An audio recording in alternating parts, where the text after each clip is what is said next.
Les amis, dans cette nouvelle leçon, nous allons parler des verbes accompagnés de cette forme si, S apostrophe Y, le Y représentant le pronom personnel complément qui va la plupart du temps rappeler quelque chose dont on a parlé avant, mais pas toujours. C'est là où c'est très subtil. J'ai aujourd'hui 7 exemples à vous montrer, 7 verbes qui changent de sens quand on les accompagne de cette forme si. Le verbe retrouver. Retrouver. J'avais perdu mes clés, je les ai retrouvées. Jusque-là, tout va bien. Si on dit si retrouver, ça veut dire ne pas perdre ou ne pas y perdre. Je m'explique. Finalement, il y a deux significations. Si retrouver, ça a une connotation, dans les oreilles de natifs comme ça ou de francophones, ça a une connotation financière. Si retrouver, si par exemple vous avez acheté une maison 100, vous la revendez 10 ans après 150. Eh bien, vous vous y retrouvez. Ça veut dire que c'est une opération positive. Vous faites un bénéfice, vous vous y retrouvez. D'accord? Ça veut dire obtenir un bénéfice de quelque chose, une vente en l'occurrence. Ça veut dire rentrer dans ses frais, être dans le positif. Je m'y retrouve, tu t'y retrouves, il, elle, on s'y retrouve, nous nous y retrouvons, vous vous y retrouvez, il, elle s'y retrouve. Ça, c'est pour la conjugaison, on n'en parle plus. Je vais, cela dit, varier les pronoms personnels sujets dans mes 7 exemples pour pratiquer un petit peu justement la conjugaison avec nous, avec vous, avec il au pluriel que vous utilisez rarement, que j'utilise rarement dans les exemples aussi. Donc ça, c'est pour la première signification de s'y retrouver. S'y retrouver, ça veut dire aussi ne pas s'y perdre. Je m'explique. Si vous dites oh là là, mais quel désordre sur ton bureau. Tu t'y retrouves vraiment? Ça veut dire que tu ne t'y perds pas dans tout ce désordre? Tu arrives à retrouver tes papiers, tes documents. Tu t'y retrouves dans tout ce désordre? Ça veut dire ne pas s'y perdre. Tu ne t'y perds pas dans tout ce désordre. En l'occurrence, le Y, pronom personnel complément, rappelle dans tout ce désordre, rappelle un lieu. Tu t'y retrouves dans tout ce désordre, ça veut dire tu ne t'y perds pas. S'y retrouver, c'est point de vue financier, faire une opération positive, et c'est aussi ne pas s'y perdre. Oh là là, je sais pas trop par où je vais passer pour aller dans le sud de la France. Ah, faut que je regarde l'itinéraire. Ouais, c'est bon, je vais m'y retrouver, vous inquiétez pas, je vais remettre chaque étape dans l'ordre, je vais m'y retrouver, on va remettre les choses dans l'ordre. Les amis, deuxième exemple, le verbe connaître. Connaître, vous savez ce que ça veut dire en principe. Savoir, avoir déjà rencontré quelqu'un, par exemple. Ok, ça c'est signification tout à fait basique du verbe connaître que j'espère vous maîtriser aujourd'hui. Si connaître, ça veut dire connaître une activité particulière, la maîtriser. Ça veut dire précisément être compétent dans un domaine. Maîtriser un domaine, être compétent dans ce domaine, s'y connaître. Ah, tu voulais faire des travaux dans la maison? La peinture et tout ça? Appelle Damien, il s'y connaît en peinture, il s'y connaît en bricolage. Ça veut dire il maîtrise très bien cette activité, ce domaine, le bricolage, la peinture, il s'y connaît. Maîtriser quoi? La peinture, donc le Y, pronom complément, rappelle le domaine. Il s'y connaît, sous-entendu, en peinture, en bricolage. S'y connaître, ça veut dire être compétent dans un domaine particulier. Attendre. Le verbe attendre, j'espère aussi que vous le connaissez, celui-ci. J'attends le bus. Vous êtes là devant l'arrêt de bus. Le bus va arriver dans quelques minutes. Je l'attends. J'attends le bus. En principe, ça c'est simple. Si attendre, ça veut dire s'attendre à quelque chose, d'une manière générale, quelque chose dont on a parlé avant ou pas forcément. Si je dis le client a finalement refusé notre offre, nous ne nous y attendions pas. Le client a finalement refusé notre offre, nous, avec les collègues, nous ne nous y attendions pas. Je fais exprès de conjuguer à la première personne du pluriel, nous, pour compliquer un petit peu les choses. Nous ne nous y attendions pas. Le i, ici, pronom personnel complément, rappelle le début de la phrase, le fait que le client a refusé notre offre. Nous ne nous y attendions pas au fait que le client refuse notre offre. C'est pour éviter la répétition dans la phrase, en l'occurrence. Nous ne nous y attendions pas. S'y attendre. À la forme affirmative, ça donnerait nous nous y attendions. Quatrième exemple avec le verbe prendre. Prends tes clés en sortant. Surtout, n'oublie pas de prendre tes clés en sortant. Si prendre, ça veut dire agir d'une certaine manière.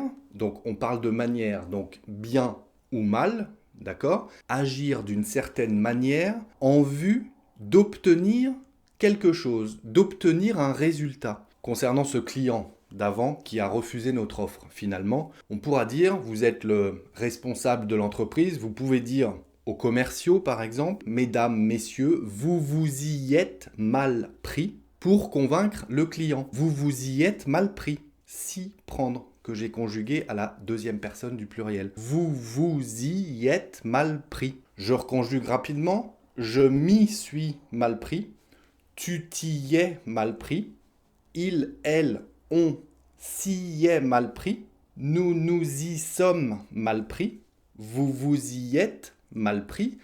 Ils, elles, au pluriel, s'y sont mal pris. S'y prendre, donc bien s'y prendre ou mal s'y prendre, ça décrit la manière avec laquelle nous avons agi en vue d'obtenir un résultat. On s'y est mal pris. Mesdames, messieurs, vous vous y êtes mal pris. S'y prendre, je répète, c'est agir d'une certaine manière, en bien ou en mal, en vue d'obtenir un résultat. Remettre, c'est mettre de nouveau, mettre encore, par exemple, remettre à sa place un objet. Si remettre, ça veut dire recommencer. Vous êtes professeur, ok, à l'école. L'après-midi, les élèves sont en pause depuis 30 minutes. Ça commence à faire long pour une pause quand même l'après-midi. 30 minutes de pause et vous voulez absolument que les cours soient terminés à 5 heures l'après-midi. Vous dites, les élèves vont devoir s'y remettre rapidement pour terminer à l'heure aujourd'hui, pour qu'à 5 heures l'après-midi, les cours soient terminés. Les élèves vont devoir s'y remettre rapidement. En l'occurrence, s'y remettre, ça sous-entend se remettre à quelque chose. Se remettre au travail, se remettre à étudier. On n'en a pas parlé avant dans la phrase, mais on est dans le cadre de l'école, ok ? Donc si je dis les élèves vont devoir s'y remettre, on est à l'école, on parle des élèves, s'y remettre, alors recommencer à quoi ? Recommencer à étudier. Si vous voulez, c'est sous-entendu, c'est presque évident. Sauf qu'on n'en avait pas parlé avant dans la phrase, on utilise s'y remettre quand même, parce que c'est évident. Dans ce contexte, c'est relativement évident. S'y remettre, ça veut dire recommencer à faire quelque chose. Allez, un 6e exemple, avec le verbe faire. Ça, on l'entend très souvent aussi. Faire, je ne vous donne pas la définition du verbe faire, il y en a 50 ou 60. Mais s'y faire, qu'est-ce que ça veut dire ? S'y faire. S'y faire, ça veut dire s'y habituer. S'habituer à quelque chose. Se faire à quelque chose, ça veut dire s'y habituer à ce quelque chose. J'ai changé d'emploi du temps cette semaine. Tous les horaires sont modifiés. Je vais devoir m'y faire. Me faire au fait que j'ai changé d'emploi du temps et que tous les horaires ont changé. Donc le I, Y, pronom personnel complément, rappelle le début de la phrase. J'ai changé d'emploi du temps cette semaine. Tous les horaires ont été modifiés, je vais devoir m'y faire, m'y habituer. Et le dernier, le verbe tenir. Tenir, on dit tenir une promesse par exemple. Ça ressemble un petit peu, vous allez voir. Le verbe tenir, je tiens, encore une fois, je tiens mon crayon dans la main, ça vous connaissez. Tenir une promesse, ça veut dire qu'on a promis quelque chose, et bien on tient sa promesse, on va la respecter. Respecter sa parole, on dit. Et bien s'y tenir, ça veut dire rester fidèle à quelque chose, s'y tenir à ce qu'on a dit, à sa promesse par exemple. J'ai dit à Alex que je l'aiderai pour son déménagement, je m'y tiens ou je vais m'y tenir. Ça veut dire je respecte ma parole, je vais la respecter, je vais m'y tenir à ce que j'ai dit. C'est ça que ça sous-entend. Le I, pronom personnel complément, rappelle ce qu'on a dit avant ou ce qu'on a sous-entendu.